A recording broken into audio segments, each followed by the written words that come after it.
Nalelo devyo bayepi Amita pendwa ya vintu ifisume vyoto kula kwibukisha Kana depotimo Wimbo wa temenu wa katongi Abazunga wajita katongi Nakula kwibukisha kateka Kaibuku muna kapona Neseko siove pameso Yangu ama umebaya Iyaba Iyaba ume Iyaba ume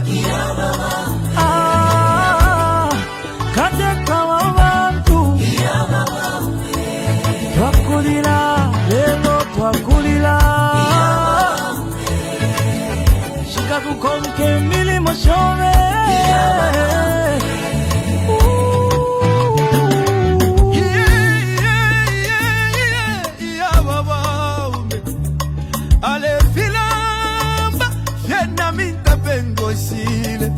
Eti kume moku la dolole avale lilo wingi Isa kwa wingi mwakwete Isa so wingi mwakwete Mwaya mwende wino tata wesu Katusi muchi wakege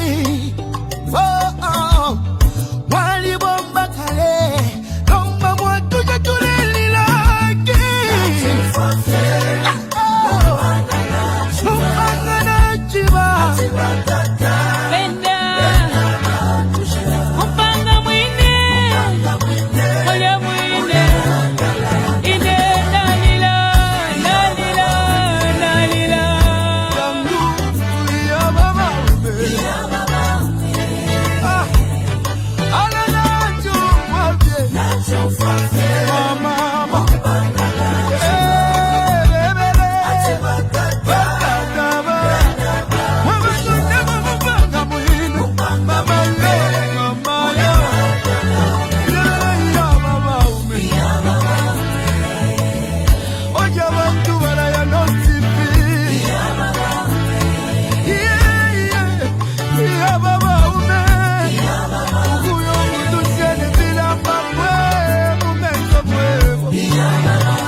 Ukula bebyo watu wingi Ibisebo wapangili obuingi Ukuchinjo lusako kumonebo busaka Mama Utituwa na basiani Chagwa katuse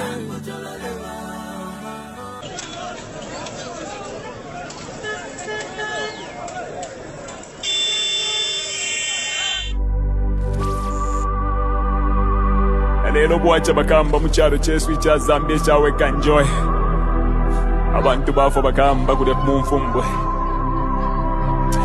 more than 20 people balebe pati ni babiri bagamba fish to arufyanye people have died mumino yabaka pakola the police killing people why in the same government bagamba abductions have happened.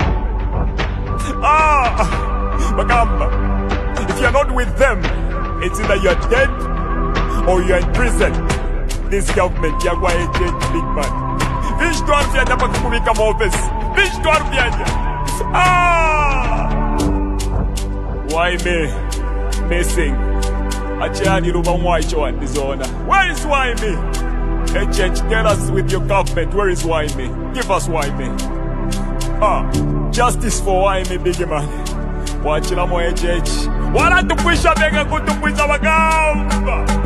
Katwale kya kulanda big man. Why you think? Maana watata.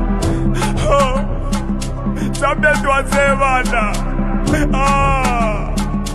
Bagamba. Waneza tuwapweni. Mujala chetu. Ita Zambia. Tuamona mwempwa. Bagao. Tuamona mwempwa. more objections, bagamba. Ubuteko toaleta. Quando lete lama, amazala mush. Ma, no you can take her. Kola ipompa today. No you can take her. Apa nomba bane. Mufulo pa mufulo. Mufulo pa mufulo. Wakuvota bane. Mufulo pa mufulo. Mufulo pa mufulo. Wakufuatika. Mufulo pa mufulo. Mufulo pa mufulo. Wakufuatika fuatika. Mufulo pa mufulo. Mufulo pa mufulo. When you taya kwa fwe. Mufulo pa mufulo. Mufulo pa mufulo. Aikona man. Mufulo pa mufulo. Mufulo pa mufulo. Itaya kwa fwe. Mufulo pa mufulo. Mufulo pa mufulo. Yakuliati kwenyu. Mufulo pa mufulo. Mufulo pa mufulo. Mayona batata. Ba mayona batata. Ba youth. Tentwisuli amenso. Tentwisuli amenso. Batusendela nomba batwipaira na hope Yesu. Endika chagwa lungu watubela tinani mkwatila plan D. Nomba tuwadishiba plan D aba mmino ya kualesa. Bantu banga abalafa mucharo chesu cha Zambia.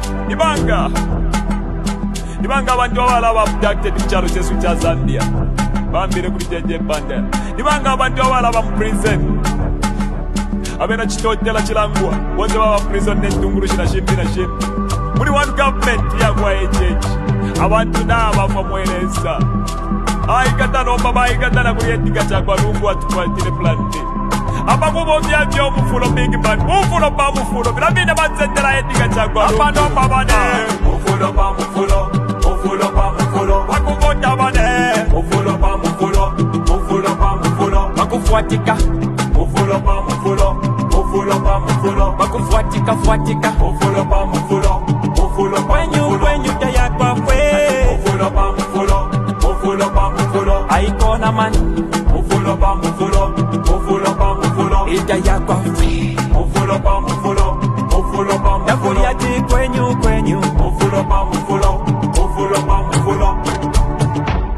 HH does not mean wealth, Mother Zambia. Zambia to Asebana, this is not the Mother Zambia that we were left with by our ancestors, our forefathers who fought so hard to liberate us. Dr. Kenneth Kaunda, Nalumino Mundia. Thursday, 9th October 2025. Welcome to today's Emmanuel Mwamba Verified. Today we are privileged to host a renowned leader in our country, Dr. Sebastian Kopulande. Remember, I was on this platform just a few weeks ago, but there's been development which has prompted us that we bring him back. And then we want to speak extensively about his proposed solutions for this country and his collaboration with the opposition.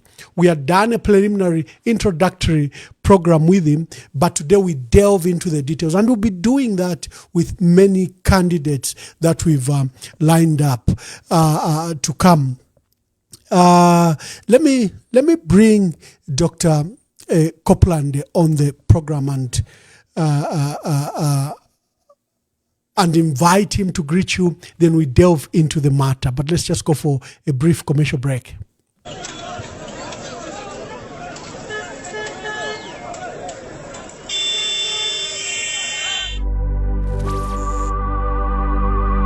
Lelo bwacha bakamba mucharo chesu cha Zambia chawe kanjoy. Abantu bafo bakamba kule mumfumbwe. More than 20 people balebe pati ni babidi. Bagamba. Thank you very much. Let me bring Dr. Sebastian Kopulande. Sir, glad that you are back. You featured on our program just a few weeks ago. But there is some development. How are you and how are you doing? Your Excellency, Ambassador Mwamba and EMV, it's such a wonder to get back here. It's such a great privilege. It's a great honor for me to be accorded yet another opportunity to speak to you and speak to our people in Zambia. The opportunity is well deserved, Dr. Sebastian Kopulande. When you were last on this podcast, you received warm reception from our people. And I think that we had left a few things hanging. We couldn't delve into a lot of details because there were developments you were waiting for. Let's start with that. Where are we with you and your political aspirations and the possible vehicle that you will be working with the opposition and with the nation? Ambassador, the nature of this subject is such that it deserves a written statement. Allow me to read. That's okay. Good evening, my fellow Zambians, both at home and abroad. I wish to thank profusely Emmanuel Mwamba and the producers of this program for giving me yet another opportunity to speak to you directly tonight from my heart to yours, as a son of this land who has walked with you through Zambia's triumphs and trials.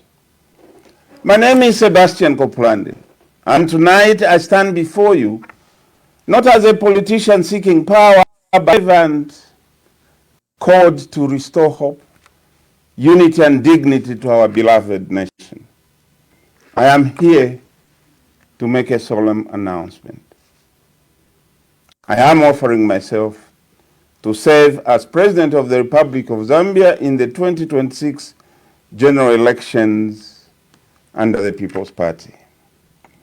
I make this declaration after deep reflection, prayer, and consultation with my family, elders, including traditional leaders, church leaders, and fellow citizens across our great nation.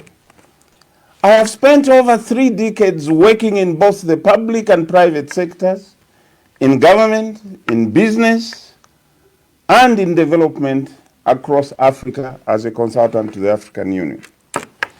I have seen firsthand how capable Zambians are when given an opportunity, how hardworking our youth are when given a chance, and how determined our women are when empowered. But I've also seen the pain of our people, the jobless graduate, the struggling farmer, the suffering mother, and the elderly retiree forgotten by the very system that they saved. These are not statistics. These are our brothers, our sisters, and indeed our neighbors. Zambia today is at a tipping point, a very dangerous point indeed in several areas. We were once called the Switzerland of Africa, a nation of peace, potential, and promise. But today, poverty has deepened. Prices have soared. The cost of living has gone through the roof. Businesses are collapsing mostly for lack of capital and for lack of electricity. Farmers can't find fertilizer, and when they do, it is in medals. And youths roam the streets because they can't find jobs. Our people are losing faith, not only in government, but in the very idea that Zambia can rise again. Our governance has become a theater of rhetoric, corruption, and arrogance. Those in power seem to have forgotten the meaning of service. As the Bible teaches, when the righteous are in authority, the people rejoice. But when the wicked rule, the people mourn. And indeed, our people are mourning today. Mourning lost opportunity, lost dignity, lost democratic rights and freedoms, and mourning for lost hope. But I come tonight with a message of hope, a message of renewal, that Zambia can and shall rise again. We shall reclaim our pride, rebuild our economy, and restore justice and prosperity for all. The People's Party, on whom I'm intending to stand, is not just another political organization. It is a movement of ordinaries who believe that our destiny must be reclaimed by the people themselves. It is the People's Party. It is your party. Our motto is, we are one. And under that banner, we shall unite across tribe, religion, and region to build the foundations of our republic. Fellow Zambians, our plan is simple but bold. It is built on 3 pillars. Pillar 1, economic liberation and empowerment. We shall create an economy that works for the many, not for the few. We will achieve economic sovereignty and make our resources work for our people. We will empower our farmers, artisans, miners, entrepreneurs, and innovators through access to finance, markets, skills, and technology. We will industrialize Zambia across all the provinces, adding value to what we produce instead of exporting raw materials. Every province will host a youth farm block, industrial parks, and innovation hubs to create jobs and wealth locally.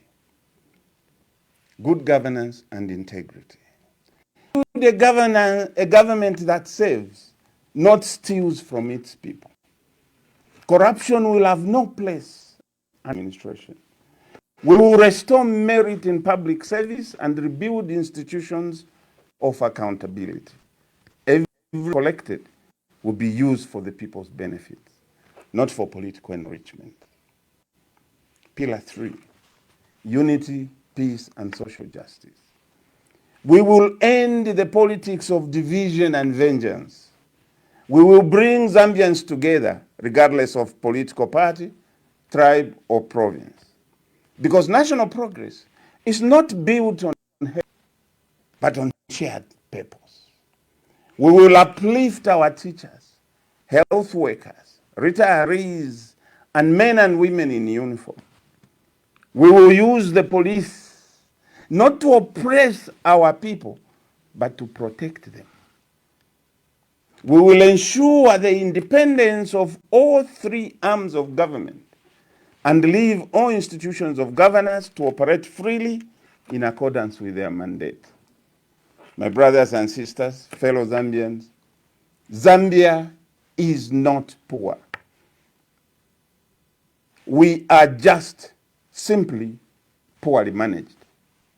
We cannot be proud to be ranked 60th country in the world. Gold, copper, cobalt, manganese, gemstones, fertile land, abundant water, and intelligent young people ready to work. What we lack is leadership that loves this country and it loves power. And that is the leadership I seek to bring. A leadership of service, not status. Of humility, not arrogance. Of unity, not division. I have learned over the years, through my service in the public service, I've learned over the years, through my work with former presidents, may those rest in peace, I have learned that power is for the people, and that power belongs to the people, and that power must be used for the benefit of the people. Hence, fellow Zambians, there is hope for a better tomorrow. No night is so dark that it never ends. The night we are in will pass, but only, and only if we stand together. To our youth, you are not leaders of tomorrow, you are leaders of today. To our mothers and women, you are the backbone of our economy, our society, and you will be at the center of our transformation. To our retirees and citizens, we will restore your dignity and benefit from your experience. To our civil servants, teachers, nurses, help is on the way. Liberation from your over-indebtedness is on the way. Zambia needs healing. Zambia needs hope.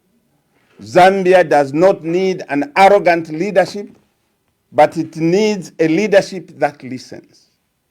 Zambia does not need a leadership that promises.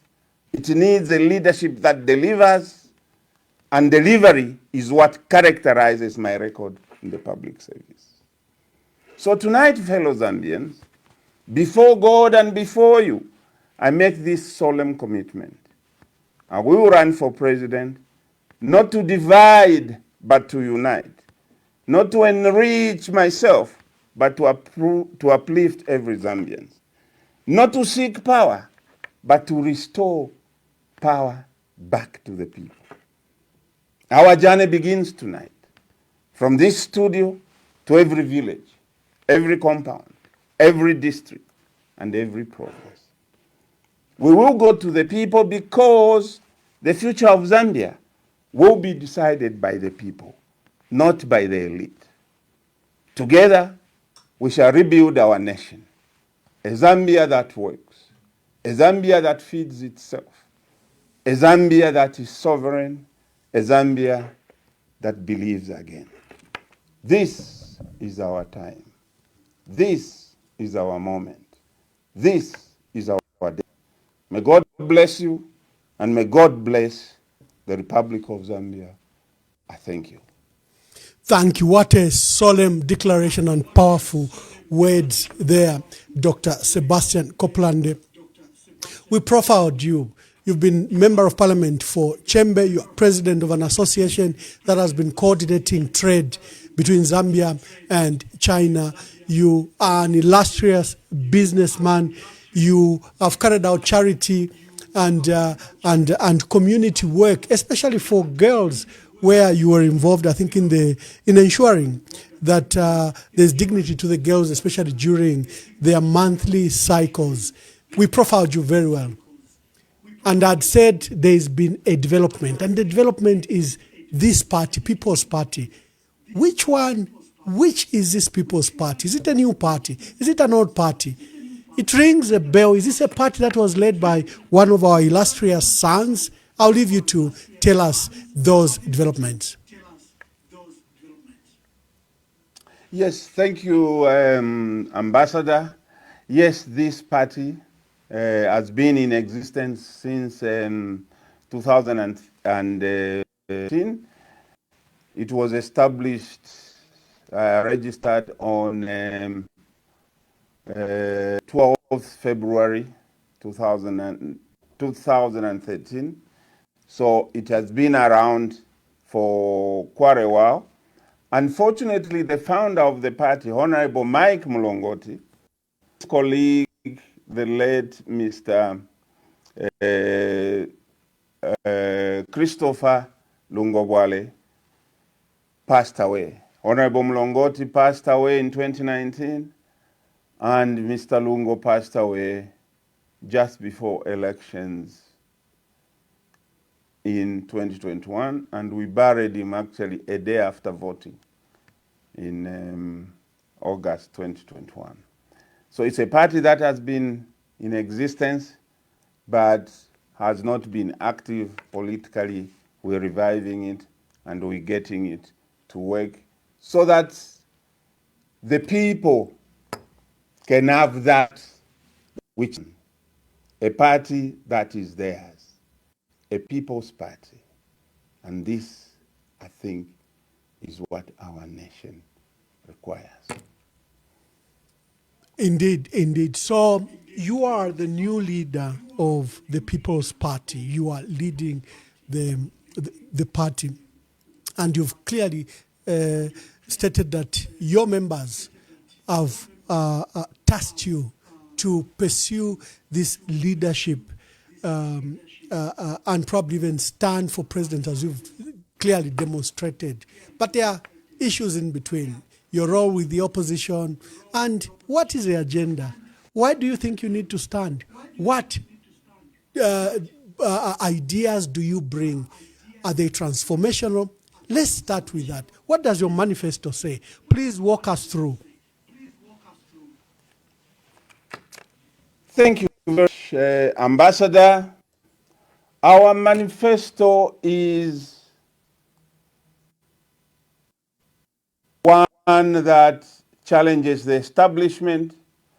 Our manifesto is one that brings fresh hope, fresh air to the Zambian people. Our manifesto is focused on ensuring that there is full economic sovereignty to the people of Zambia. Our manifesto focuses on restoring ownership of our natural resources to the people of Zambia. Our ideology is Ubuntu, which means I am because we are. We are guided by this African philosophy of shared humanity, compassion, empathy, collaboration, and dignity. Therefore, in government, the Ubuntu principles will guide our policy making. It means we will be guided by the pursuit for inclusive economic growth, will be guided by pursuit for equity in service delivery, sustainable people-led governance, a strong community, national unity, and nationality. Our leadership approach will be driven by inclusivity, where every Zambian will play a role. Our philosophy, our guiding principles, make it very clear that governance, leadership of a nation is for the purpose of serving the people. It is for the purpose of creating a difference in the lives of the people. It is not for the purpose of one's enrichment or a purpose of loading it over the citizens. We want to see a government that listens, a government that does not only promise us. That is what we've come to do. Our first and topmost priority is to deal with the two elephants in the room at present. Firstly, the high cost of living. And secondly, the high levels of poverty. The high cost of living in Zambia today has been caused by a number of policy miscalculations. The removal of subsidies on essential goods like maize, mealie meal, subsidies on fertilizer, subsidies on fuel were removed.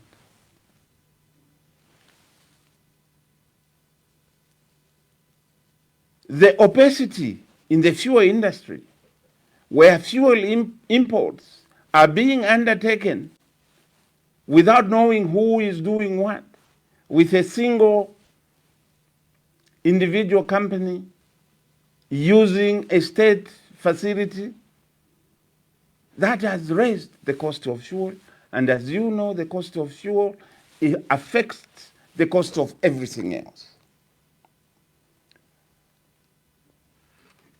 Our poverty has been caused, our high cost of living has been caused by the preference by the government to export electricity instead of taking care of the needs of Zambian industry and families. This has led to an unprecedented levels of load shedding and unstable energy supply. This has caused the shutting down of several small and medium enterprises. It has raised production costs because now, in order to produce, you have to install either solar energy, which is so expensive, or you have to buy a generator whose input fuel has gone through the roof, the cost.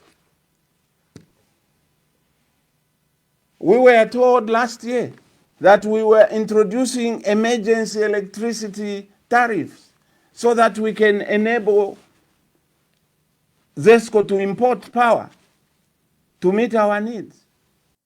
And those prices were going to last for 3 months. It's 1 year.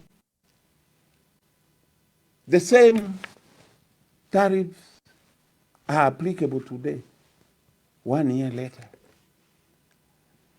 The cost of living has risen because of the depreciation of water, which has made imports including food, medicines, fuel, even more expensive. And you know we are an import-dependent country. And once the exchange rate, once the kwacha depreciates, the implications of that.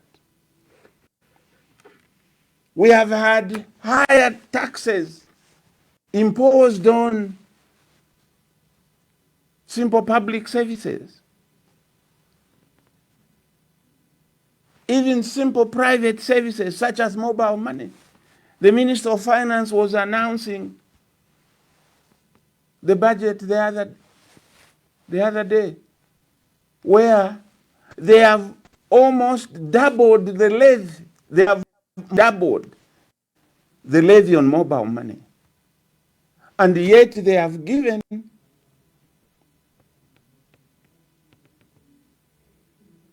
more funds in social cash transfers. Now, these social cash transfers mostly use mobile money services.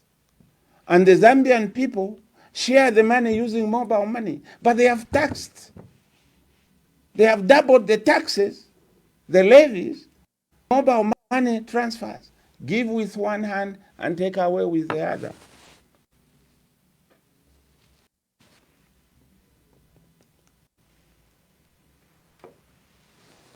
Ambassador, our investment in manufacturing and local industries has been poor. And this has led to over-dependency, expensive imports, and with a weak currency,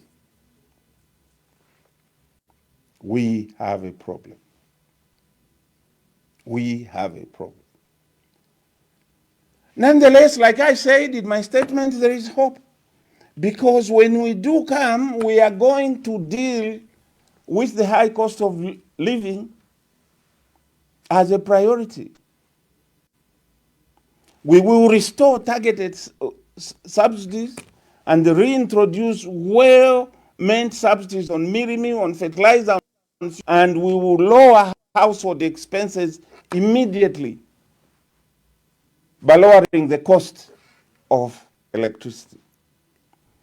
We shall reduce fuel prices, stabilize and reduce this cost by renegotiating import contracts and cancelling corruptly awarded contracts. Hence, promote local fuel blending. We will stabilize the kwacha and implement emergency fiscal discipline measures which will halt the depreciation of the kwacha.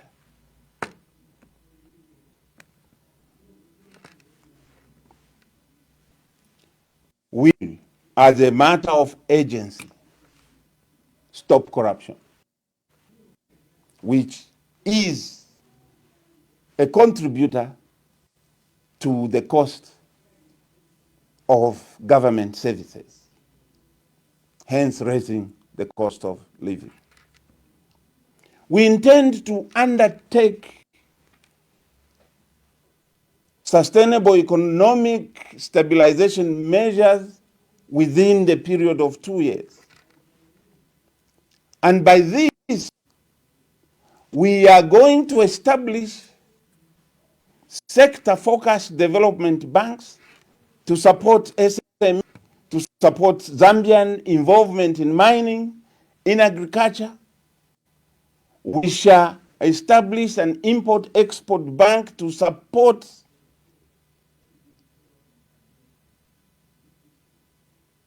export processing for our people to meet export contracts on time. We will embark on agricultural transformation by investing heavily in farm mechanization, in irrigation and rural infrastructure, as well as support to small-scale farmers to ensure year-round farming and secure food sovereignty. We shall launch provincial youth farm blocks. This will create youth employment and raise food production. The idea of this is that we are going to work with traditional rulers to identify land in each province where we are going to set up farm blocks for the youth, allocate them at least 2.5 hectares each to produce. We bring equipment, tractors to till the land. The first 3 years, we shall support the youth farmers, and after that, we'll leave them because we'll have prepared them to stand on their own. The result of this will be higher employment opportunities for the youth. It will be increased food production. It will open up opportunities for the youth to work. Thank you, Honorable Sebastian Kopulande. Usually, when you begin to bring solutions, first they accuse the opposition that the opposition do not discuss solutions. And I'm glad that you're making a good foundation discussing solutions. But when you begin to make the solutions, they accuse the opposition of just declaring mere wish list. I say this because the UPND boast that they are resolving the crisis of the country. They've done debt reschedule, that they've deployed CDF to every constituency and district up to a tune of 40 million. They claim that they've brought peace. They claim that, look, there's now a trajectory of economic growth 5 to 6%. But looking and hearing you make your initial declaratory remarks, you put the country in a huge crisis, national crisis, requiring immediate redemption. But the UPND say, like in their budget speech by the minister, say the country is on a trajectory of success. How do you contrast these two confusing realities? What is the state of our country as you begin to speak to the solutions? Ambassador, the state of our country is deplorable. It is difficult anymore to go out of the country and walk with your head high, proudly say, I am Zambian. Why? 60% of our population is classified as poor and live below the national poverty line. That is a total of 12 million people out of 20 live below the poverty line. We have cases of extreme poverty where 48% of the population cannot meet basic food needs. Levels in the rural areas stand at almost 80%, 78.8% to be specific. 78.8% of rural households are poor. Hence, our intervention, our economic intervention, is focused on the province, in the rural areas. In the urban areas, 32% of our are poor. 64% of Zambians live on less than $2 a day. We have multidimensional poverty where nearly 48% are deprived of health, education, housing, electricity, and access to water. 31% of Zambian population is undernourished. 1 in 3 children under 5 is stunted due to malnutrition.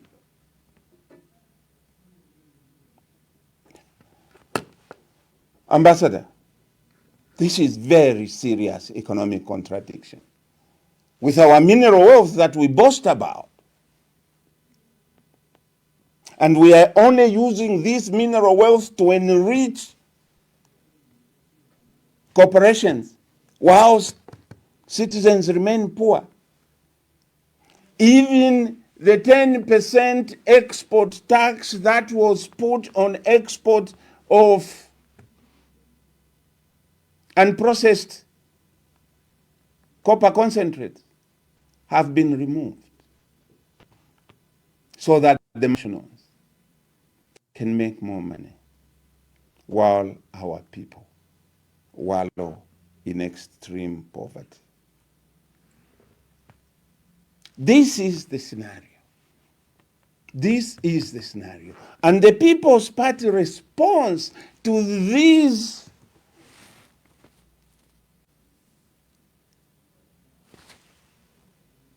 very sad situation is to take a wealth creation strategy as a tool to fight the poverty. We are not going to go in through what is called poverty reduction. No, we are taking the other route to create wealth. We will fight rural poverty by establishing youth farm blocks in every province, equipped with irrigation, storage facilities, power, schools, clinics. We are going to promote agricultural mechanization and irrigation for increased productivity and climate resilience. Vamwamba, we cannot today, at this time in the development of humanity, be doing our agriculture with Kambwiri, Akalukasu, Eho. No, we're going to mechanize agriculture. And why are we going to do it? So that we can cover more hectares in productivity. We are going to introduce an input for results e-vouchers that reward farmers with next season based on produce that they deliver. So we'll give a subvention at the beginning of the season. When the farmer has produced, he will bring back to the agency that will be mandated with the responsibility to do that. And by the way, we are going to remove the Food Reserve Agency from agricultural marketing. They have to concentrate on their key responsibility for which they were established. They were not established to agricultural marketing. We are going to establish another agency to do agricultural marketing, to provide the inputs to the farmers, and to collect the produce and market the produce both within the country and outside the country. Ambassador, the Zambian economy as it is today is a laugh. And you can tell me that the Zambian economy will grow by 6.4% from where? Well, from where? Well, Doc. So what we are going to do? Doc, your elder Yes. brother, Honorable Stumbeko Msokotwane, says he's dealing with debt, foreign and local. He says the exchange rate has now stabilized. He says he's posting economic growth of up to 5-6%. He says,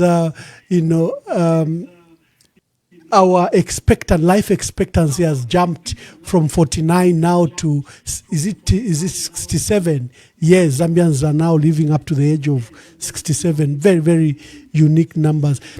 Do you have credibility in these numbers that they are posting? Are they posting them for purposes of elections? Is there a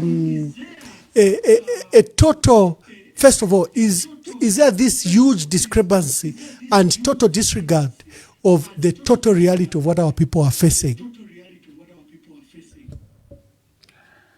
Ambassador, what is interesting is that, you see, when they produce these growth statistics, they are quoting Bloomberg.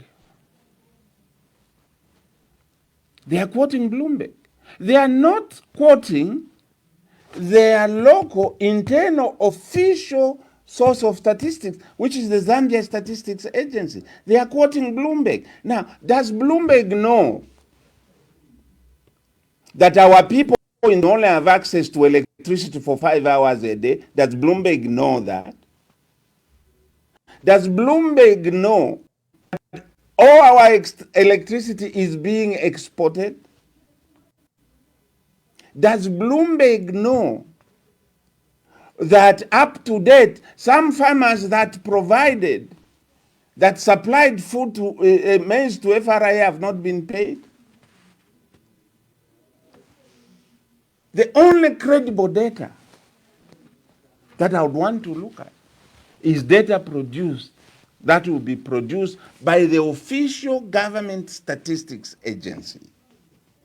It is not data produced by somebody that wants to blow your ego, and you end up forgetting the sufferings of your people because they make you feel good, so you start beating your chest, I am the greatest, when your people are suffering.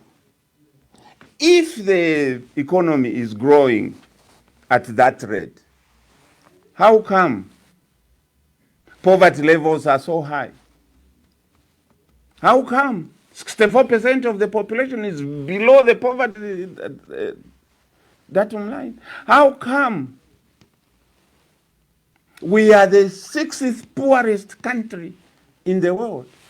How come we are the 4th most unequal country, meaning the gap between the rich and the poor is so wide? It's so wide to the tune of 57 on the Gini coefficient. Really,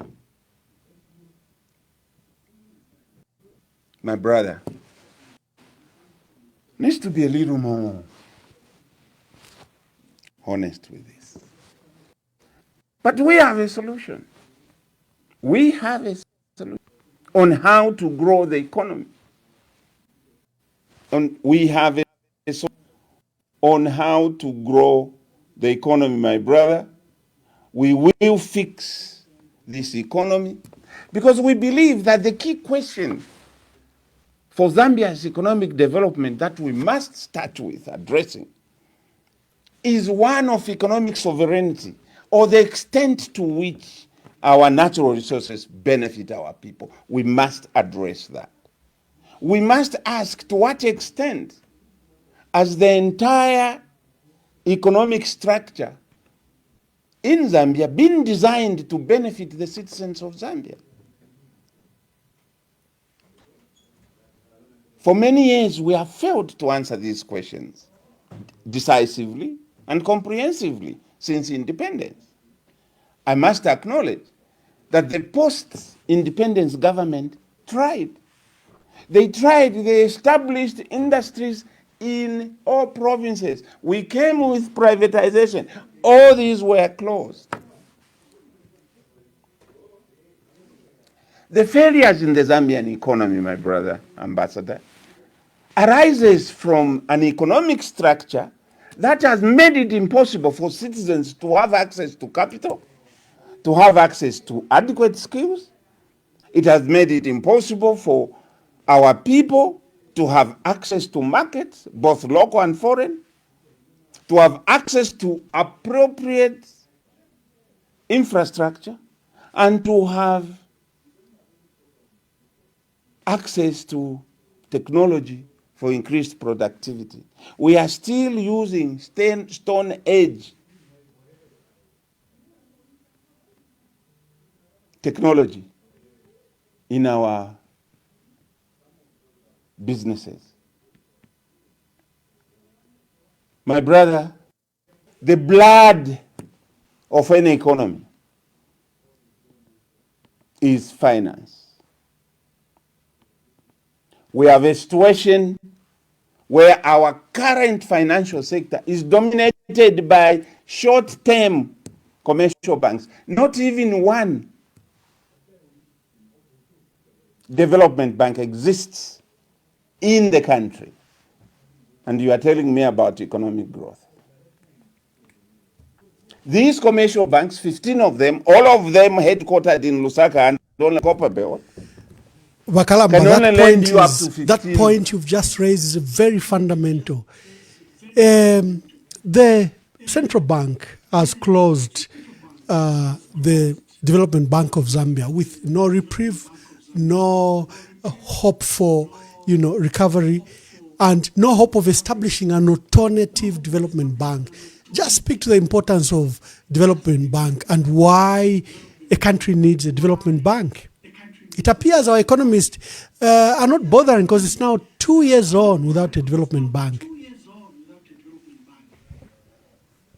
Ambassador, the lack of a development bank promises economic stagnation or economic regression. No question about that. Because commercial banks, 15 of them can only lend you maximum 12 months. Now, can you borrow, Ambassador, money from a bank to invest in a green project in the mining sector and be able to pay back your loan in 12 months? Is this not why Zambians keep being kept away from the one economic sector which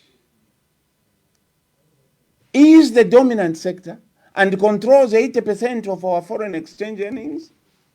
Because we do not have access to capital. This is why, my brother Ambassador, we in the People's Party are proposing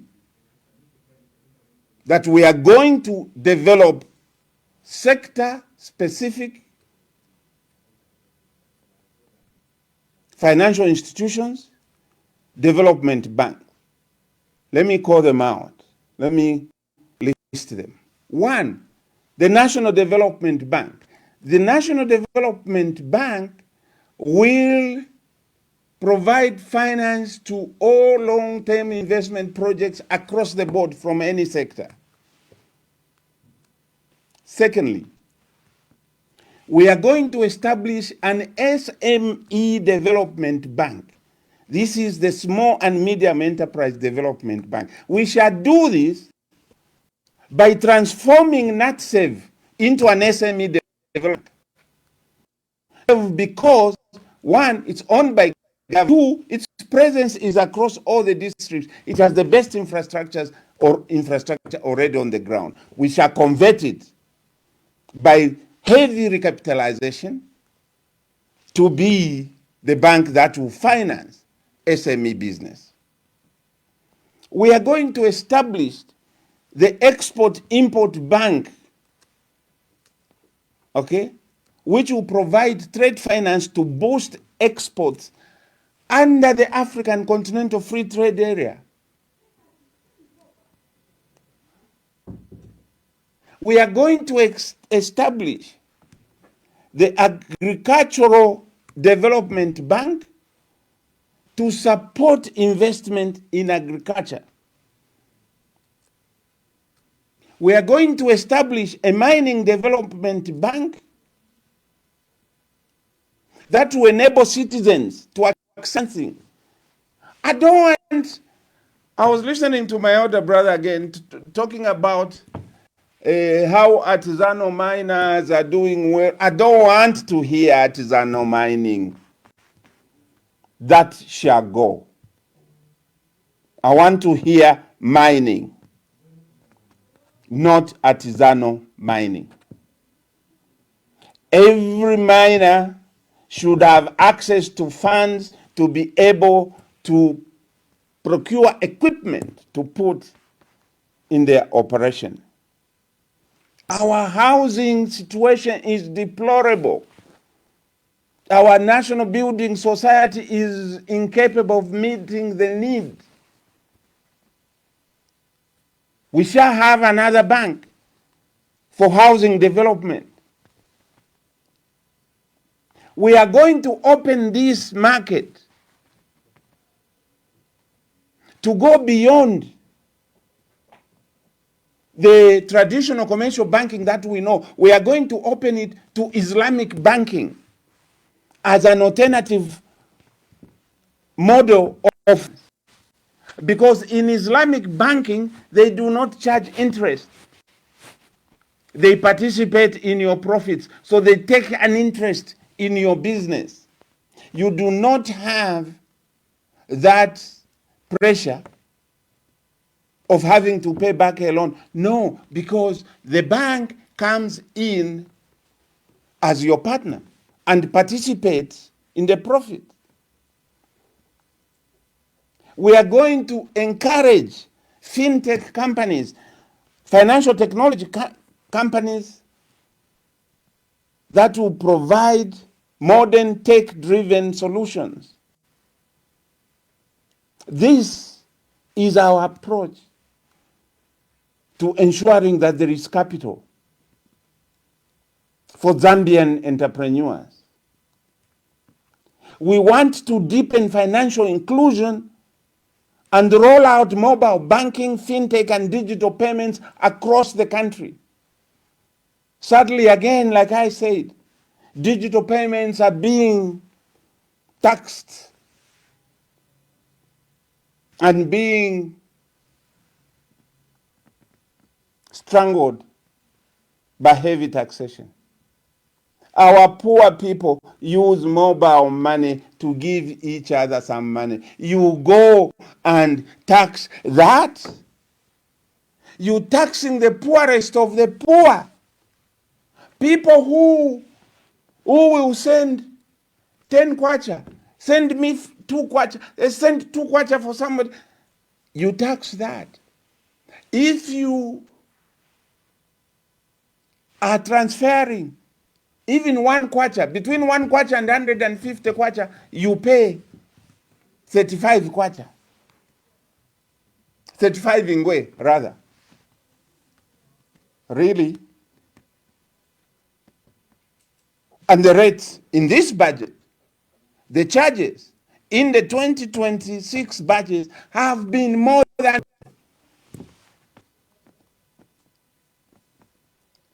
This, you are saying you are encouraging digital payment systems. Yes, but you are killing it.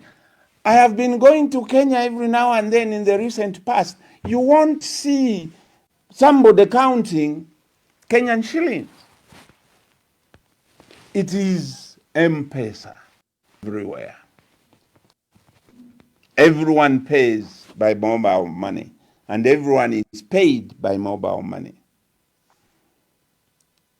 We are going to get access to capital.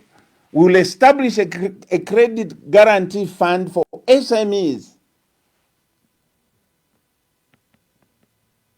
We will support venture capital, private equity, and impact investment.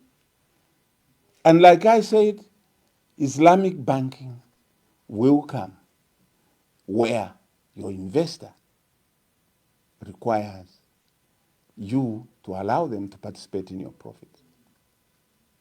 I have been working as director of Zambian International Trade and Investment Center. Most of the queries that I get from Zambians is to how they can raise capital. we will address that. We have a program for startup businesses. We have a program for startup businesses.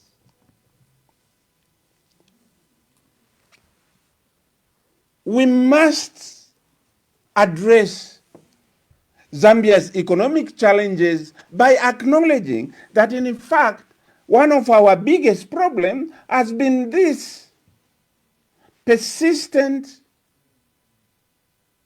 dependency on exporting raw materials. We can even export what is called copper concentrate. Copper concentrate?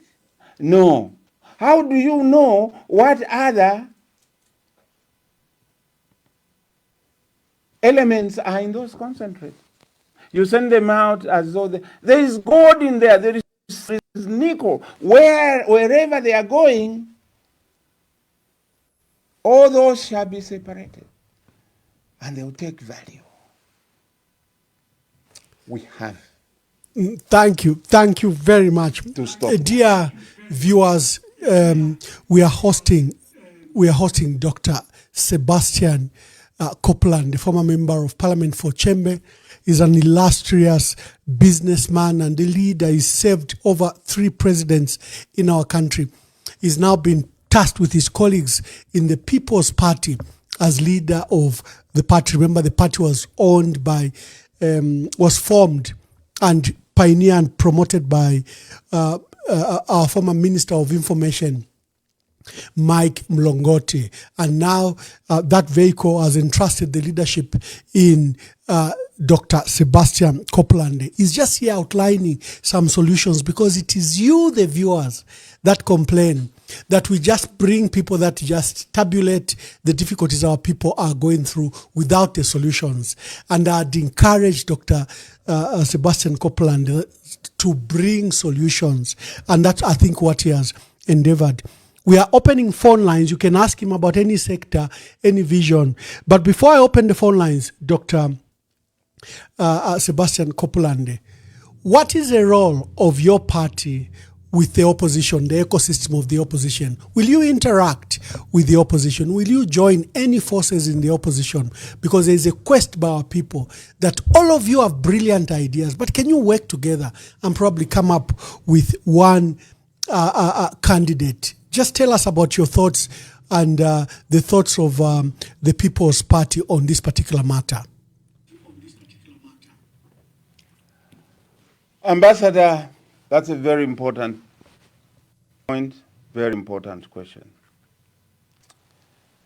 This debate has been raging for quite a while now. I believe in the virtues of unity. I believe in the effectiveness of concerted effort. I believe in the benefit of working together. We are facing a monster. We are facing an uphill battle. What we are facing is today a struggle, for a second struggle for the second liberation of the Republic. 64% poverty levels. 78% poverty levels in the rural areas. We need to rescue our people. We need to rescue our country. And we must put all our efforts together. I have put up my hand so that the Zambian people can have a wider choice as to who the single opposition candidate would be. What I'm saying is, should the opposition agree that we are going to run with a single opposition candidate for the presidency,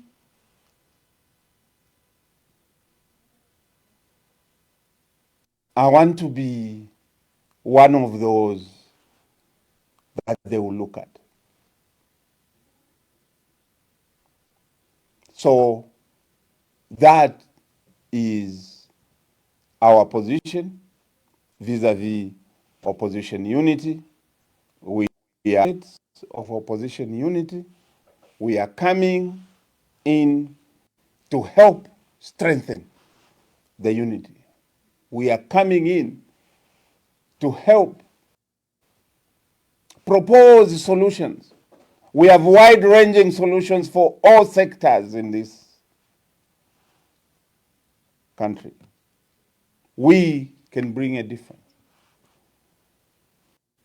So we are available for collaboration with other members of the opposition. Oh, thank you very much. Colleagues, we are opening the phone lines. We are hosting Dr. Sebastian Kopulande, leader of People's Party, and we are hosting him for the second time, because at that time we hosted him, he was merely a figure in the opposition, but now he has come as a leader of a political party, and he's unveiled the vision that he has for our country. So give us a call, participate in the debate, and let's hear your contributions. So we urge our citizens that they remain calm.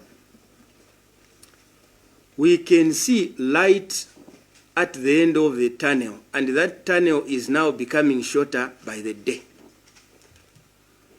As we speak, we now have unprecedented rains in the last maybe 2 decades. And with those rains, yesterday Cabinet was informed that load shedding is likely to begin to diminish by June 2025. This is because the major water catchment areas of northwestern province into the Barotse, plains, and now also the Kafue, flood plains.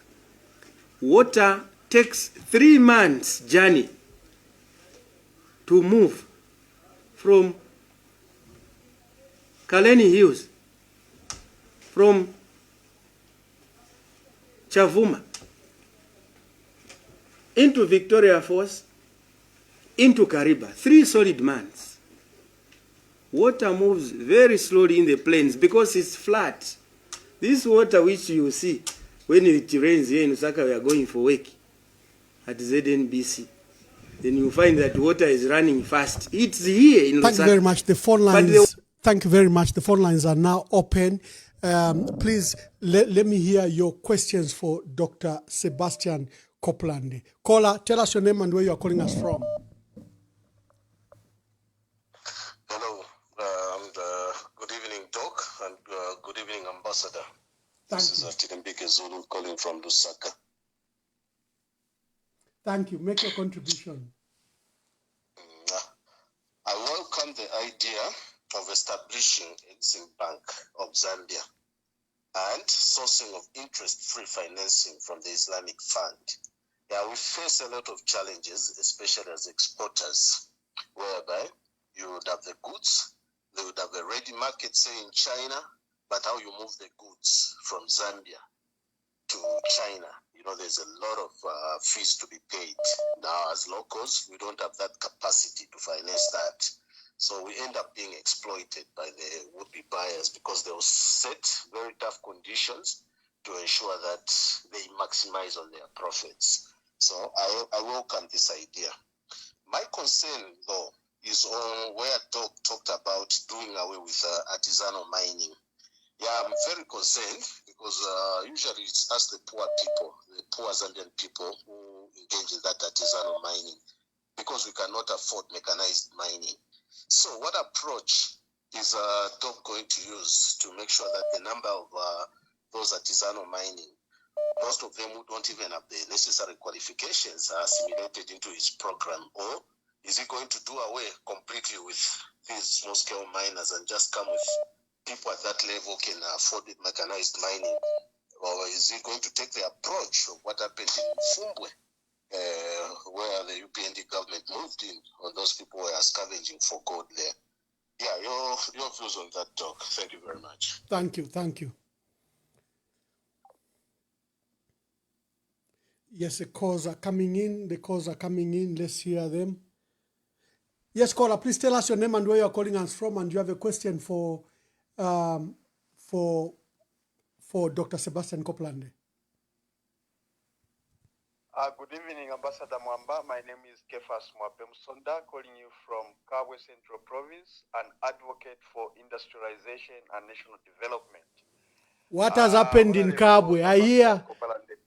What has happened in Kabwe? I hear the permanent secretary has some money that was stolen, cash, and it has caused a huge debate in Kabwe that where did the government official get such kind of money?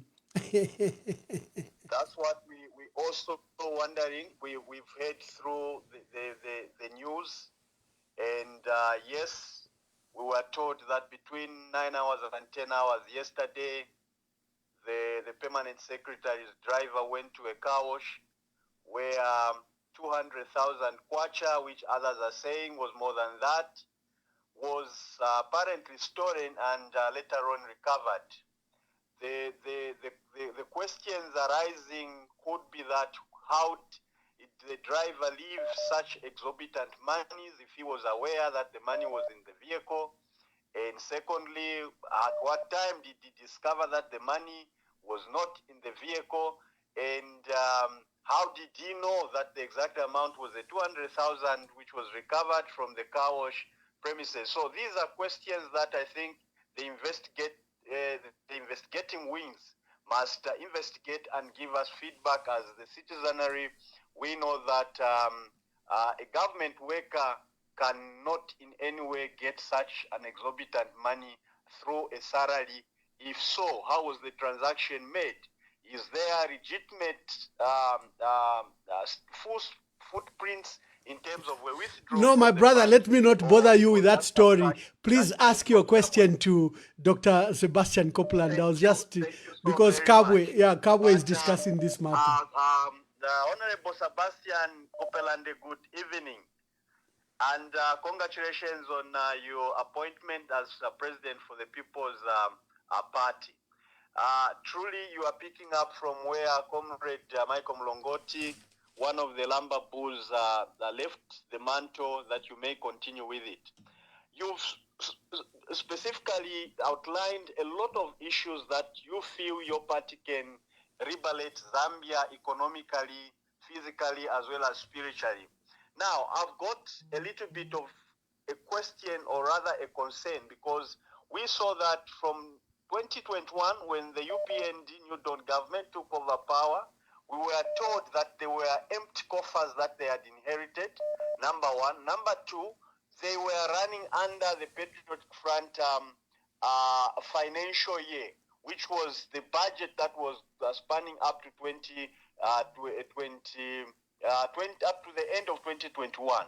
Now, you've talked about creating more industries. I want to understand, are you going to come up with your own mount facility, economical zones, apart from what is already existing? If you will use these facilities that are here, what different business strategies are you going to bring to the fore? Because we know that dominantly, as we speak now, the emphases are occupied by the Chinese investors. And most of the products that are coming in there are coming from China. And even as we talk about finished products, we are lessly using our raw material. How best are you going to revamp the industries countrywide? Secondly, gold is discovered in Mfumbwe, the youths are killed, and then even the people that discover that gold are told that you cannot go on mining, we need to find investors. Are we going to see or receive the same kind of punishment that the Zambian people have received, those that have discovered something from the government, that be when you form government? The last question, Bamwamba, to the president there is, there's a concession that has been signed. Our toll gates have been given to a concessionaire who is working on the Ndola Lusaka Dual Carriageway. If, for instance, you formed government, how best are you going to handle this issue of PPEs that we have seen in this country, and most of the projects given to foreigners rather than the Zambian people taking up the mantle? We were to see what you can do. And what is it that you as the opposition leaders are failing? Where is the problem? Where are we failing that you can just come together if you feel that the New Dawn government has failed, like it was in 1991 when the people felt that UNIP had failed the Zambian people? They just had to float one presidential candidate. That candidate won an election. In 2011, when people thought the MMD had failed, the people rose from home and supported Mr. Michael Chushasata, may he so rest in peace, and changed government. Just 4 years ago, the people rose from their sleep and voted in the New Dawn government, which has been in power for the last 4 years. What is it that you are giving the Zambian people as hope for the tragedies and the problems that we are faced with? Thank you very much, and continue articulating. Thank you. Let me take more calls. There are more people calling. Let's take those calls quickly. There are so many calls that are asking. Hello, caller, please tell us your name and where you are calling us from. And good evening, President Kopulande. Good evening. My name is Michael. I'm a young youth following from Lusaka, and I have listened to the vision, and it's quite interesting. But two things. I want the president to elaborate more on how he's going to bring to effect the SME bank that he spoke about. And then secondly is that right now the situation that our country is in needs someone who is experienced and has a track record, because I think one of the reasons why we in this situation that we be in is because of leaders not being able to understand or not having experience. So what experience has he had? I am aware that he was the former member of parliament of Chembe, but what else has he done to prove that if he comes on, if we put him in as a president, he will be able to deliver? I'm asking for a track record, please. Thank you. Thank you. He has a very distinguished track record. Even Google recognizes that, but he will answer that matter. There are so many calls. Let's just take as many as we can. Hello, caller. Please tell us your name and where you are calling us from. Good evening, Ambassador Mwamba. Good evening. This is Munkonge. Yes. Munkonge. Shishima akashitangana akachepa na ngula limbitika kulako. Yola ndeni ama but mwikoko labade tumabengi na mumona. Okay. Awe kwena ba ambassador. Ine ndelo mbako kuba nesuba opposition bonse hapa because the government yoro ya Hichilema kuteka yali kwete target nomba nicho mulando akwa tet kwata menzo yakumwa. Target number 1 bali ishwe kwebati fe balele babantu tabakachite. So target number 1 yali yakona all out going government because bali ishwe kwebati teti wabombi okuchita kompea ne fyale bombaba nawo. So kubike chimfunganya bali outgoing government because the outgoing government ewa ishwe kuna checks and balances yakobatira ngunga bali bapere chance norabe katarangwa popo muri bamwamba ngakwali kurara ndefi ntufya kwebati ababa government nokurufyanya nte tubarufyanye because ngabalebe bofyo bayishiba. So bali lokona ora opposition ba kubambira okuteka goba kwata yakona ora opposition mumone imwe pako bati muvyo ko ni target yakona ora bonse bo bapo kama member of parliament target yakona ora nomba inecho njipusha sana kuri ba opposition aba nabo oro ba muno kwebati ila opposition bali ona ora Chimonoko na ule charo. Nomba again the small oppositions instead bekatanya akapi. Ukuruisha ila pate pakoba tiona eka because ila pate nga yaona eka. Once awo tapali oko bengaya. Because qualification number 1 bafuire basta graduate kupitira kuli party the big opposition. Mumone fo basta tempa fiafura. But inshatara mwana pona nguni one day fyo kumona fyati organize different presidents of opposition parties. Wapera kwa wana abo amano. Ba PF na bena amano. Tia afurungana because attack yaba more than mumone bena barabomsha ba polisi, barabomsha ba koti, barabomsha machinery yapsana pusana. But ba PF tabakwete machinery inga bomba. Abantu bambi bali mu kifungo bengafu abambi bali outside. Nomba ba opposition before tabaraleta manifesto. Kwera fu barete ba filifye wino. Mushebena barete ntonkanya poshani because amatezi na achepa. Ngachakwe bati PF the list which means the government ikakonkanyapo because once wakapura ndi bali fe wino nomba waite chibachita imba ba sign shanya kurangu na ba PF because PF ekwetama structures countrywide kuri kumbyuko tabomfona ena amafoni bashwa fya ba PF bali tsunga wino nomba tulepoka fertilizer pambale ba PF bali wino so bashara fya abantu maruro area nomba ni state bai katani na nabo ba senior opposition pakwe bati ayama manifesto yasa bombera chapa munomba banga bayabeka ze small opposition which means tabali yoko ingaya takuri yoko ingaya chimono ko bati nawo kwata ma qualifications to afa campaign lero nawo kwata pali bali yako bati muna mu campaign tabali kusuminisha okwingirawo ufire wa bombera pa kwingira mu campaign then ro wangira mu campaign ro wa bomba ukulingana n'efyo winga bomba ndero mbako bafuye ko ba PF because manifesto yaba UPND ko na ora PF bali shibo fyo bafuye okuyona nomba abana abo ababa small opposition please afweni kwa abanenu ngamwaba afwanyishine charo mwa chipokorora chisuma mukwaye. Thank you. There are more calls. Let me just pick these calls. Hello, caller. Please tell us your name and where you're calling us from. Good evening. Thank you, Ambassador. How are you? Very well, thank you. I have two things, Ambassador. First is that I sent you a message and you haven't responded. Please kindly respond that message. The second thing is I listened to the debate that the vision sharing that the Honorable Kopulande has made.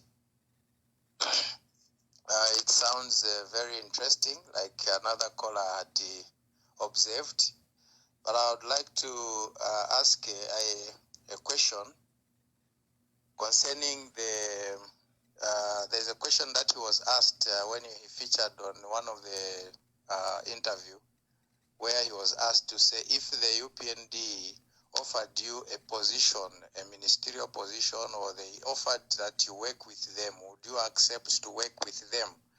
I would like him to give a very convincing answer to that question. The second question I have is that are there timelines to those vision points that he has raised? Like when do we see the introduction of the development bank? When are we going to see the establishment of those SME banks? Do we have a timeline? Does he have a timeline to say, okay, in the first year we are going to establish this a bank, or in the next year we are going to do this? Are there timelines to those visions that he has outlined? Okay, thank you very much. Thank you. Thank you. Let's take maybe the last two and allow Dr. Sebastian Kopulande to respond. As you heard in the background, there were a lot of phone calls in the background, but let's see how we can quickly just clear these calls, because the program is made by you, the callers, your attention. Hello, caller, please tell us your name and where you're calling us from. Good evening, Ambassador, and good evening, Dr. Kopulande. My name is Nancy from the Copper Belt. Thank you, Nancy. I'm very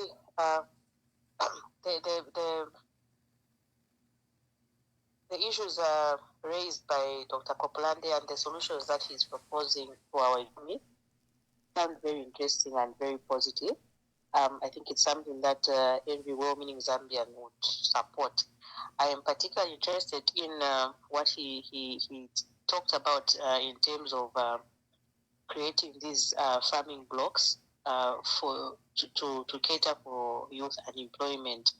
I would go further to suggest that on that one, you could incorporate all the chiefs in that every chiefdom has such a farming area so that every part of Zambia feels included in that. If it's brought down to every chiefdom, it means all our traditional leaders would be on board. Everyone would feel that they are recognized and their plight is being considered, and the government is looking at catering for everyone. Unlike if it's one in every province, there are different chiefs in there. Others may feel certain chiefdoms get favored above others and things like that. So if it's brought down to every chiefdom, it means the development is further decentralized and more youths will be able to be captured. And then also on the mining sector, I agree with him that, exporting concentrate should not be a welcome situation for us. We should not be promoting that. The removal of the taxes which were on export of concentrate, we should be prohibiting that. We should put in policies that are going to promote value addition and finished products being made just here in Zambia. Our economy needs to grow by value addition to our raw industries. We should not be a raw material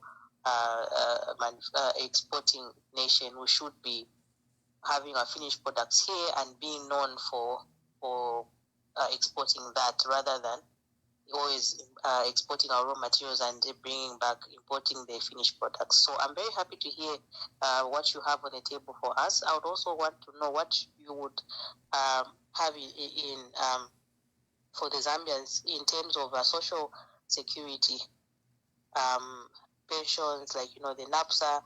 We have been crying for. We want lump sum benefits. This monthly pension thing just leads us into destitution, because if right now I'm earning a 15,000 kwacha net pay, and then I'm looking at having a monthly pension at retirement of 2,000 kwacha, it means my lifestyle would have been greatly downgraded. So what do you have in store for the Zambians in terms of social security? Thank you very much. Thank you, Nancy from the Copper Belt. Hello, caller, please tell us your name and where you're calling us from. Good evening, Ambassador, and good evening, Dr. Kopulande. Zephania is my name. I'm calling from Lusaka, Zambia. Thank you, Zephania. Well spoken. Yeah, well spoken by Comrade Kopulande. My questions I have is that how is he going to prove to the Zambian people that he is being democratic, because he has said he has inherited the People's Party, which was the owner where late Michael Ngongote and others, may their soul rest in peace. According to Article 60, it says that every political party should hold a convention, because he has not mentioned that he's going to have, or when are they going to convention, because he never mentioned in his preamble, so that people should know that this is another democratic party, because we have seen the current regime where the president lost 5 times. He was just unopposed until the 6th times, when they never used to go for convention, until the 6th time when they said if you're not going for convention, they had to go for formality. I think Article 60, it compels a political party to show that this party is democratic by all inclusiveness, because what I am fearing is that I have started seeing a lot of people coming, like Nashala Neka parties. Only interest is to come and save the Zambian people when they haven't proven to the Zambian people, because Zambian people are looking for a team, not only one person, but a team. Yes, we can have Comrade Kopulande has got a very rich CV, but who will be his vice president and who are other people? You know, so this is what makes Zambian feel like today, Vamwamba, if you have checked, that's why people are still waiting for PF, that PF is the only hope, because PF is well structured. These people who are coming on board, they have no structures. They are only coming to show their face themselves. So that's why you find that the people that are looking like there is no any opposition party, but the only opposition will be PF. It's unfortunate that in PF, the wrangles are still now going deeper and deeper and deeper. I hope one day they'll quickly come to their senses so that Zambian people can still have hope. The only hope we have is the Patriotic Front to unite, and every political party, they should come together. And Zambian people, I have said it here as I conclude, they have said it here on your EMV. They are saying they want one candidate, and they must work and form the United Front. As long as they continue separating themselves, we are yet to see, they are capable of manipulating the elections. And I know there is a Malawi formula where 17 candidates stood, but only one came. But at the moment, Zambians are not yet satisfied. That's why people, they should come with proper structure, and that's the political party Zambians will follow. Thank you very much. Thank you very much. Let's allow Dr. Sebastian Kopulande to take on those questions that have come. Dr. Kopulande. Thank you very much. Mr. Limbike Zulu, am I saying I will do away with artisanal mining? No, that's not exactly what I said. I mean doing away with artisanal mining. Artisanal mining will be there, and it will continue to be there. What I'm saying is to give opportunity to those that are doing artisanal mining to upgrade by ensuring that we have a mining development bank that will provide the capital needed to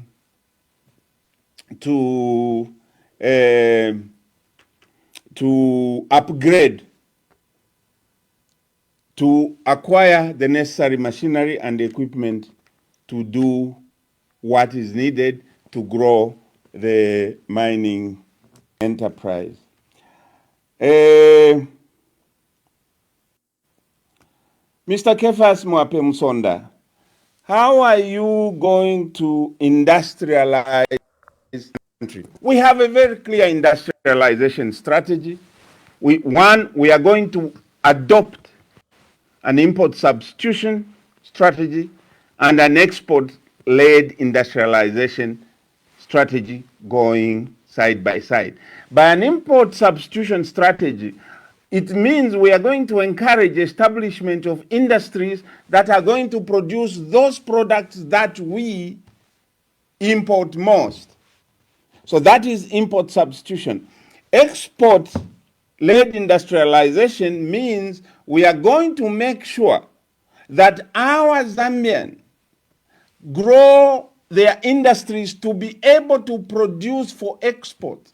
Mind you, Zambia is a signatory to the African Continental Free Trade Area protocols. That means we have a whole market, the continent of Africa, 1.3 billion people. That is a market for us. Now, a market only saves the one who sells on it. That's the biggest beneficiary from a market. Otherwise, you are simply a consumer, a receiver. We want to go away from that approach. Now, how are we going to industrialize? One key program that we have is, like I said, we will establish multi-facility economic zones in all provinces.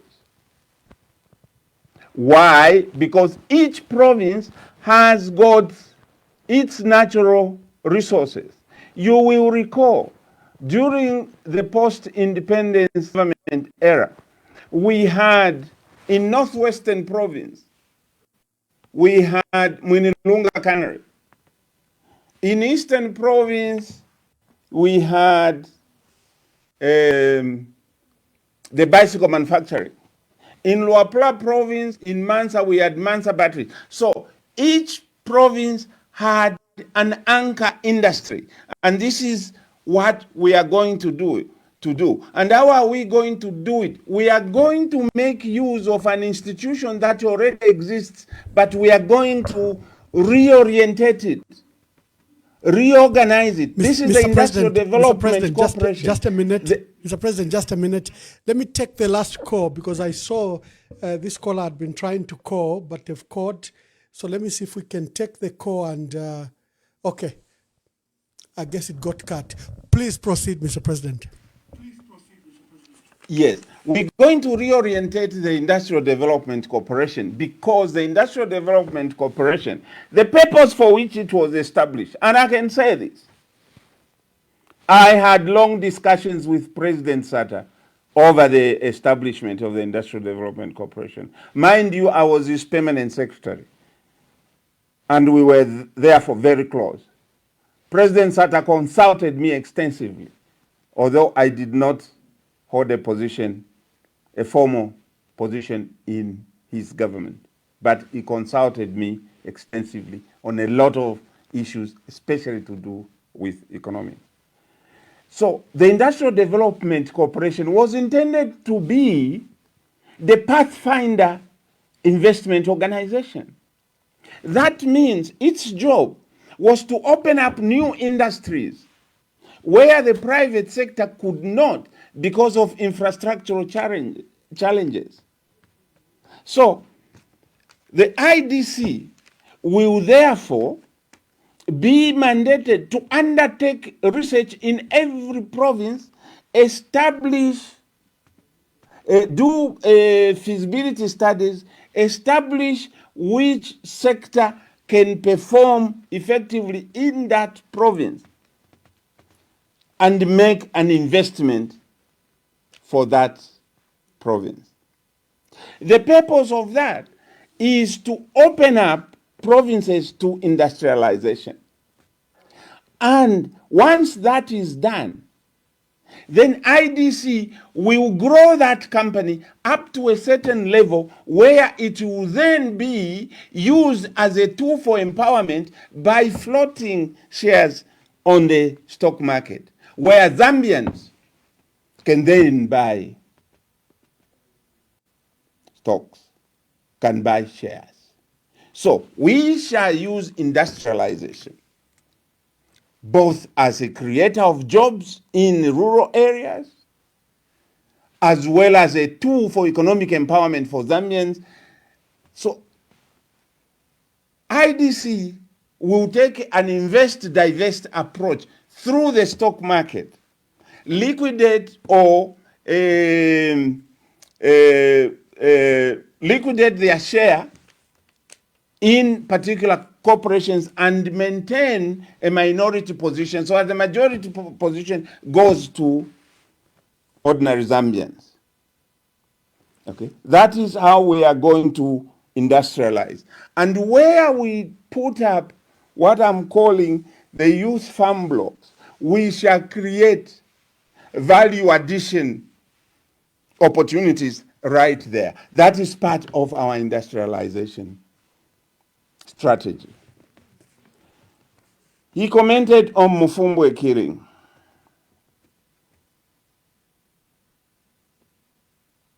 I feel very bad to imagine that today, in this republic, today in Zambia, the forebearer of democratization on the continent of Africa, can have its people, its youth, killed brutally by a force whose mandate is to protect them. Why do we have to do that? I feel saddened. And let me take this opportunity to pass my condolences to all those in Mufumbwe, in Northwestern, who have lost their children, who have lost their husband, who have lost their grandchildren.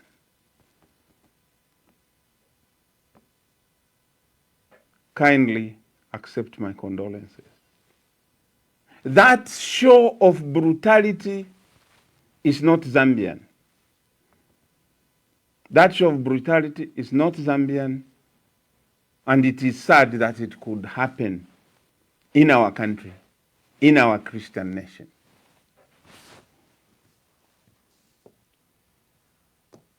The toll gates in Ndola Lusaka dual carriageway given away to a foreigner.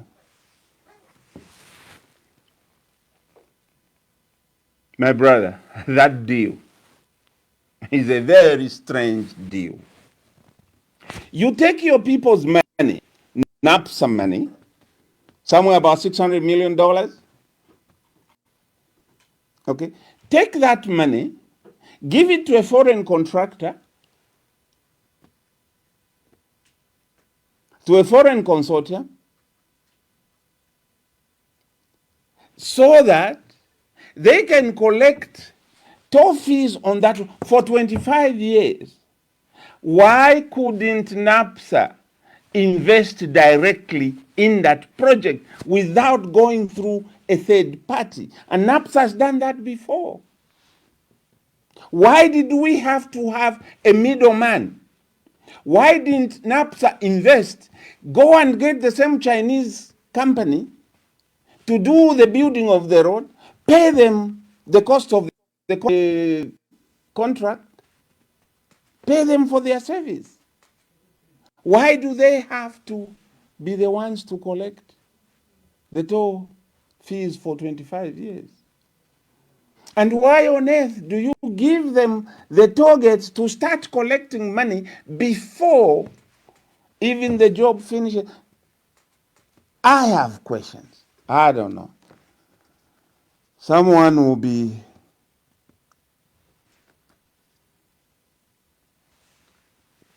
kind enough to give us an answer.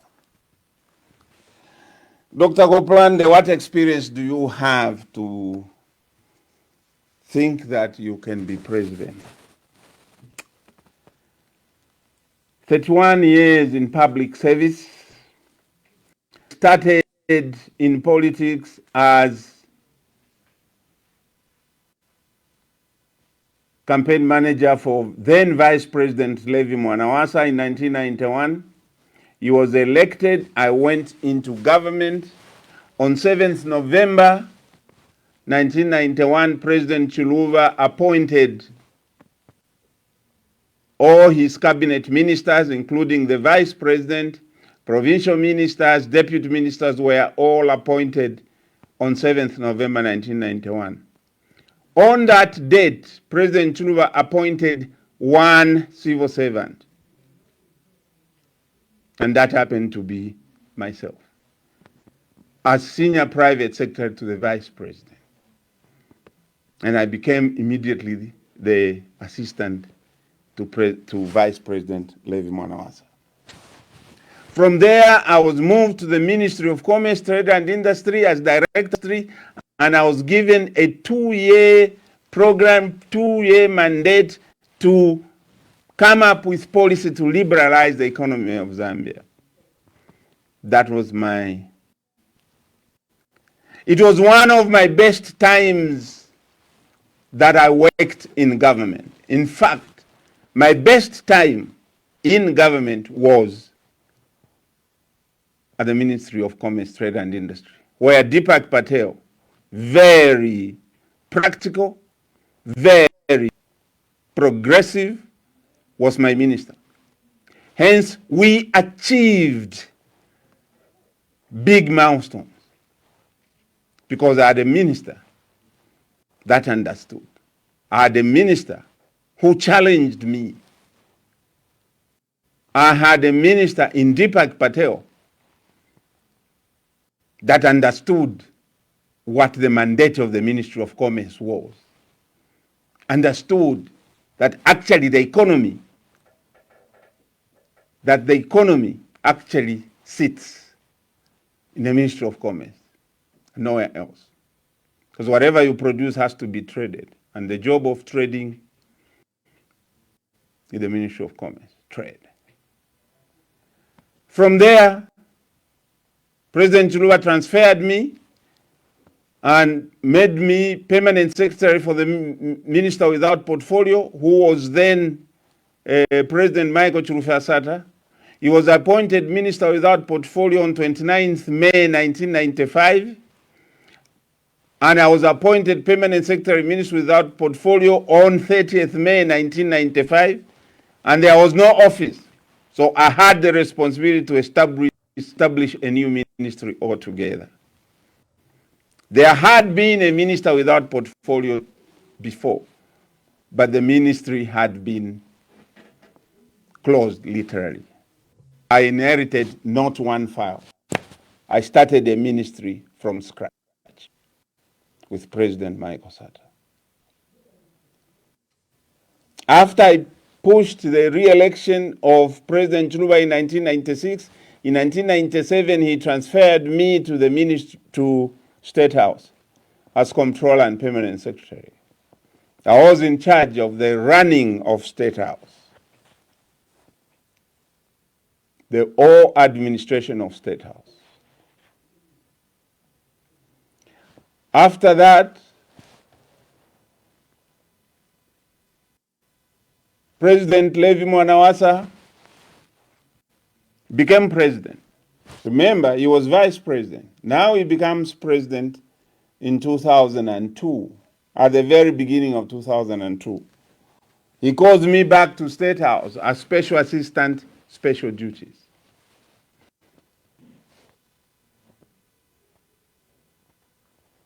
And part of my job then was to write his speeches. And as a presidential speech writer, one of your biggest jobs, one of your biggest responsibilities is to develop new policy. Because whatever the president says, this I was taught by then Secretary to the Cabinet, Mr. Leslie Mbula. He told me, Sebastian, if you're writing the president's speech, whatever the president says is government policy. So you have to be careful what you write for him. And that gave me good grounding. So I wrote President Levi Mwanawasa's speeches up to the last speech he delivered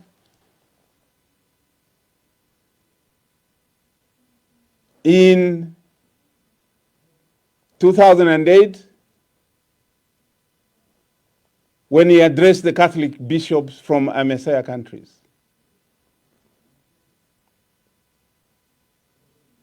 That's a man I worked with.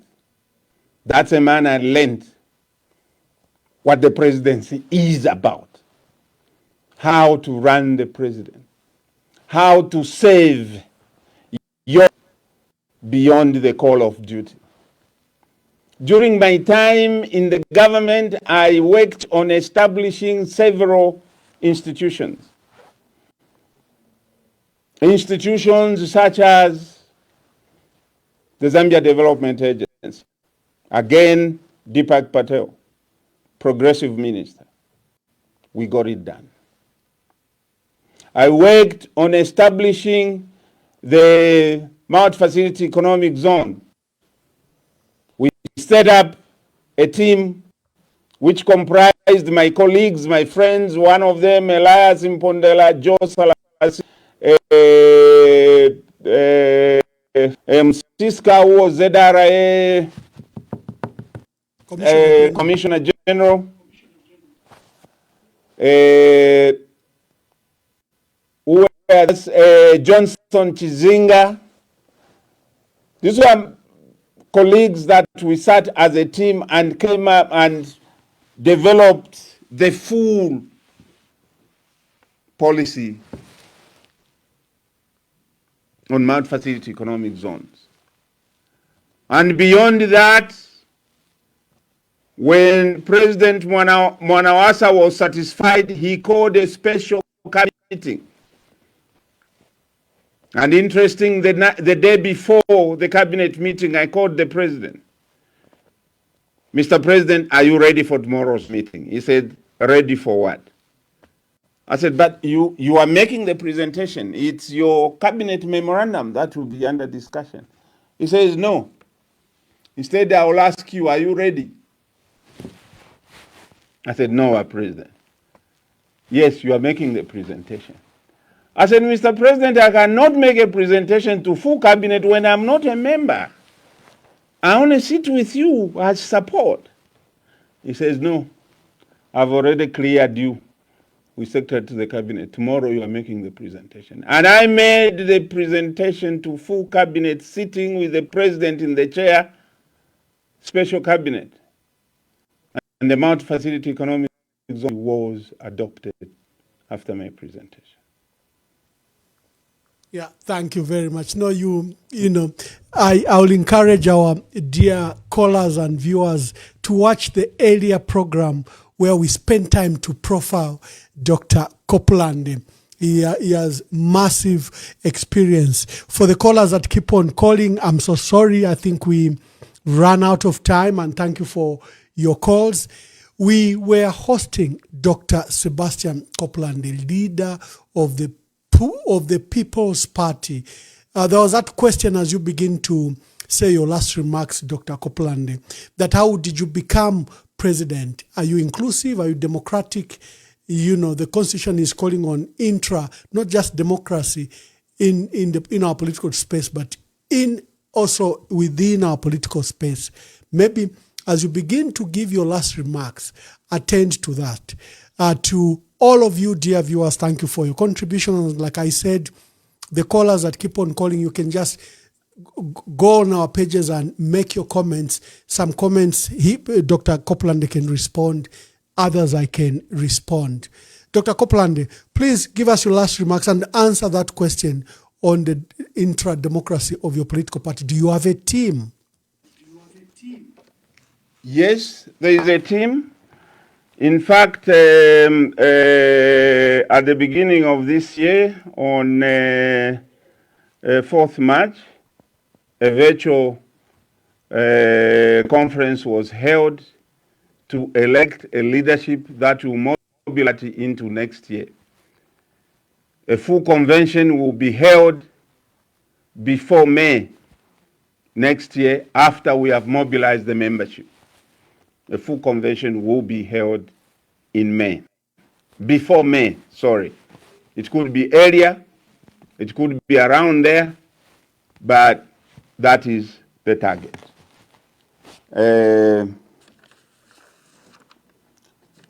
Am I supposed to make my last comments, remarks, Ambassador? Yes, thank you. Help us close the program with your message of hope to the Zambians in light of the crisis that we have. Your message of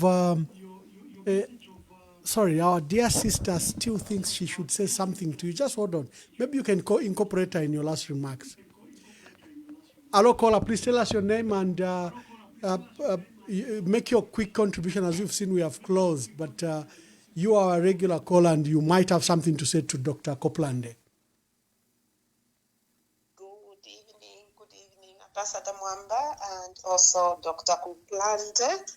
Yes, yeah, I'm calling from the other side of the world. I'll try to remain anonymous. Thank you. Therefore, your kulanda kwechintu chikankala. I've got only one request. Zambians, including myself, we have been so much attentive, listening to your platform, listening to all your guests and also from other platforms. And we know very well that our current government doesn't mean well for Zambia. And the problem is just one. All your guests who have been actually featuring on your platforms, they have always tried to talk about the same problem, which I'll just put it as one problem, that is Zambia isn't doing very well today. The question that I have, not even the question, just the request that I have, ndelomba kuli imwe mwebafyashi besu bonse mwebesa natumfu amadandaulo yenu lelo tukwate kofi omuntu fe umo waluse wakutilaka twale Zambia pantanji waluse fyonse natu fyumfwa kunoko ndine naba kuchalo chabene na isa mukubomba ukupipama fimufipatala ukutindisha bablulu bandi twachula twamipapata bonse mwebaleisa twalimichindika lelo uluse fyoluse mutukwatili oluse fyonse fomuletwemba fika chitike twamipapata tufumeka kuno kufyalo fyabene twaisa twachula okupipamazi mufipatala ukupyanga amayanda y'abantu ababenya abasunga bw'endala amashisa kuno futi tulekonga tulesa mpulase ndendala mu kutulerisha ba blue vest emashu inkweta ya ene tata nshirepitira na patani. Thank you. Please, thank you very much. I beg you, I'm on my knees. Natotera. You've heard the cry of a mother in the diaspora, and I think it was okay that I could allow her, even if it was out of time. So incorporate all these views. Give our people hope. Our people are hopelessly living in a hopeless situation, both local and international. And they are looking up to our leadership. And sometimes they don't think that we the leaders, have grappled the seriousness of the crisis that our country faces. Thank you. Ambassador, thank you so very much. Maybe let me start with my good lady. She is in the diaspora. And I can proudly say that in our manifesto, we have a chapter on diaspora engagement. This means we are going to have specific roles that the diaspora are going to play. Some have left this country basically to run away from the harsh economic conditions. We are going to create an environment where the diaspora may wish to come back if they do. Otherwise, we'll create channels for investment for them to invest back home so that whenever they want to come back, they can come back and live in comfort. In the meantime, we are going to create a system where our diaspora will take part in whatever is happening here, including an institution that will look after the affairs of the diaspora within country. We are not going to ignore the diaspora. The diaspora is an economic force. It's a powerful economic force which we want to harness for the benefit of the Zambian people. Many people in the diaspora have been crooked out of by their relatives and all that, to who they keep sending money to make investments. They build houses. This gentleman goes, takes pictures of other people's houses he's sending back. When she comes to see the actual house, she finds nothing. Not even a foundation. But money have been sent. We are going to create an arrangement that will protect our people in the diaspora against that kind of exploitation. Ambassador, the bedrock of our policy, is economic empowerment.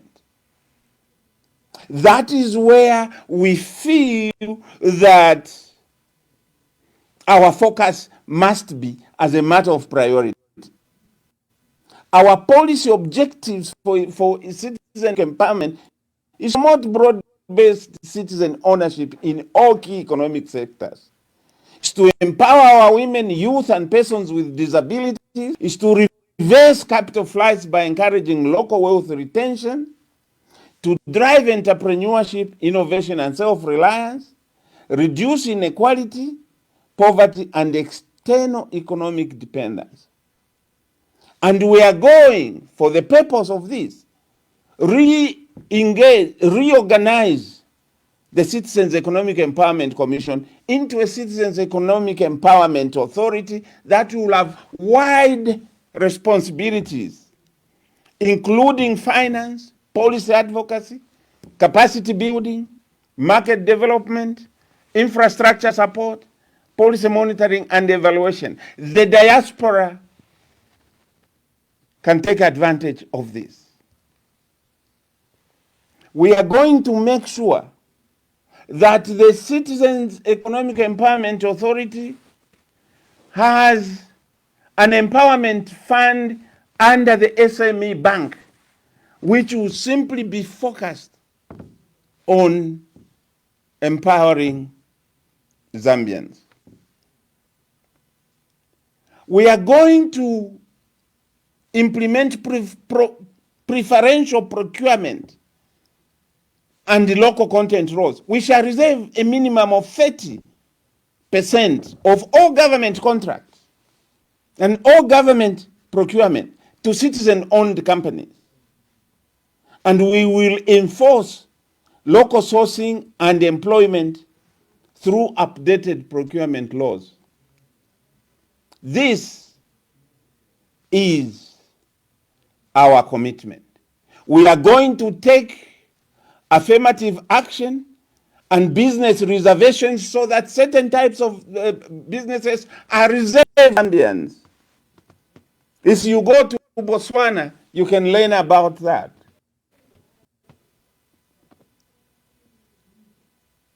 We are going to promote joint venture, joint of companies between foreign investors and local entrepreneurs. And we are going to give incentives to any foreigner that partners with the Zambian. Our fiscal incentives, depending on the extent of Zambian ownership, that we shall reward promotion of local ownership. That is the bedrock of our policy. My fellow Zambians, we are not where we intended to be in 2021 when we made the choices we made. We'll know why. Experience is experience in any work, in any job, is essential. You cannot just take anybody and give them the responsibility of superintending over your national treasury, superintending over your lives. You hand over your lives and the lives of your children and their grandchildren into inexperienced hands. What are we doing? My fellow Zambians, governing a country is not common sense. It comes with experience. It comes with knowledge. Are we going to make another mistake this time of putting another person in office who will spend the first 3 years learning the job and the time has gone? Spend that time fixing those that fixed him? Why don't you get somebody this time who will land knowing where to start from? Because they have been there 31 years. I offer myself solemnly to serve the people. I may be disabled by accident of nature.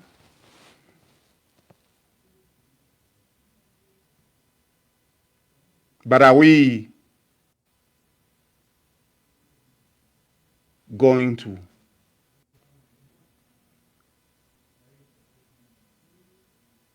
forgo the other qualifications and experience?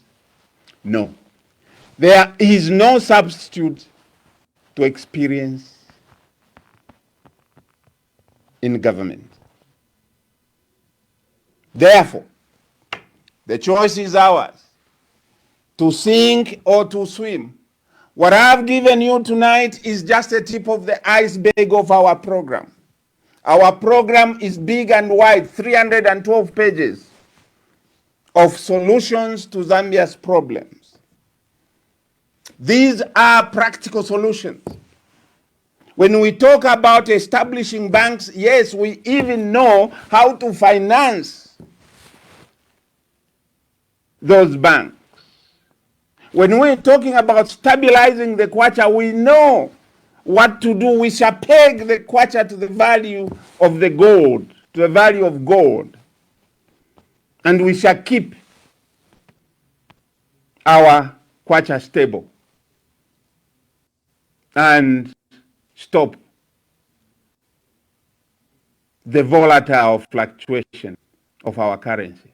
That will manage the cost of living. We shall issue a stable coin, gold back,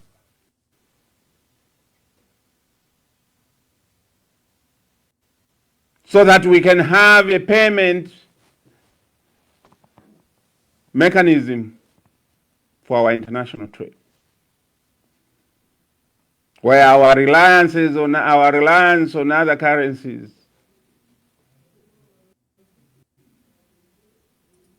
will be reduced. I'm offering myself, not for my own sake. I'm offering myself for the country that has created so much for me. It's time for me to pay back. And I ask you. Thank you very much. Thank you very much for your support. Kopulande.